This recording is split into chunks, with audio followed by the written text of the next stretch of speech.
rock and roll.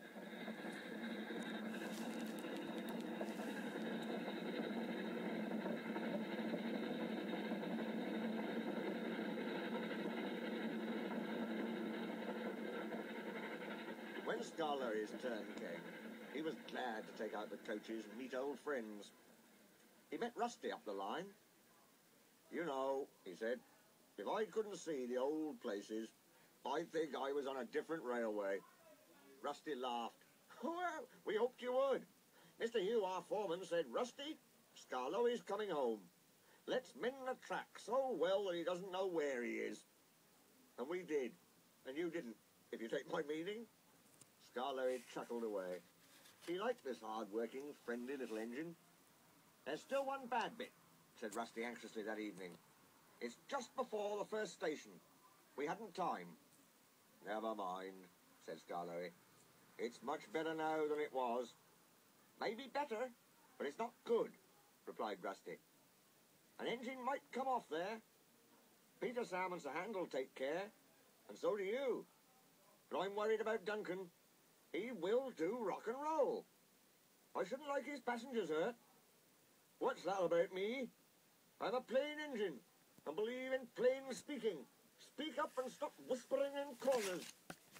Rusty told Duncan about the bad bit of line, and warned him to be careful. "Ha! Ha!" he grunted. "I know my way about, thank you. I don't need smelly diesels to tell me what to do." Rusty looked hurt. "Never mind," said Scarlari. "You've done your best." He said no more, but he thought a great deal. Next morning, Rusty left Duncan to find his own coaches. Duncan snorted and banged about the yard, then clattered crossly to the station. James was there already. "You're late," he snapped. "I know," said Duncan. "It's that smelly diesel's fault. He thinks he can teach me how to stay on the rails, and then goes off and leaves me to find my own coaches." "You poor engine," sympathized James. "I know all about diesels. One crept into our yard and ordered us about. I soon sent him packing." Duncan gazed at him admiringly. He didn't know that James was boastful, and sometimes didn't tell the truth. "Send him packing! Send him packing!" snorted Duncan. He climbed the first hill furiously. "Well done, boy. Keep it up," encouraged his driver. They were soon near the first station. Duncan was pleased. Nothing's happened, he chortled. "Silly old diesel, clever me." And he swaggered along, doing his rock and roll. "Steady, boy." His driver tried to check him, but too late. There was a tearing, cracking, crunching sound, and Duncan stopped bumpily. "Sleepers and ballast," he exclaimed. "I'm off." And he was. "I warned him," said Rusty crossly.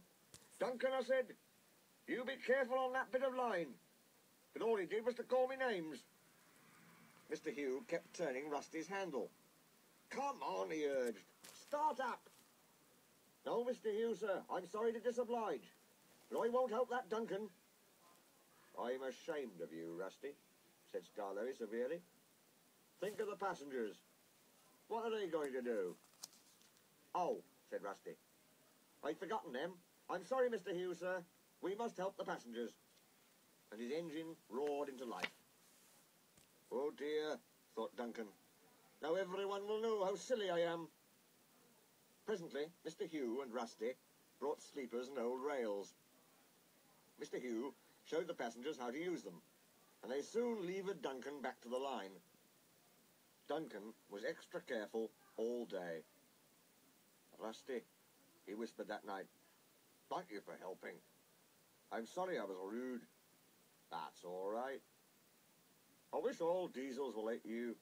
Let's be friends." "Suits me," smiled Rusty. "We'll mend that bad bit first thing tomorrow."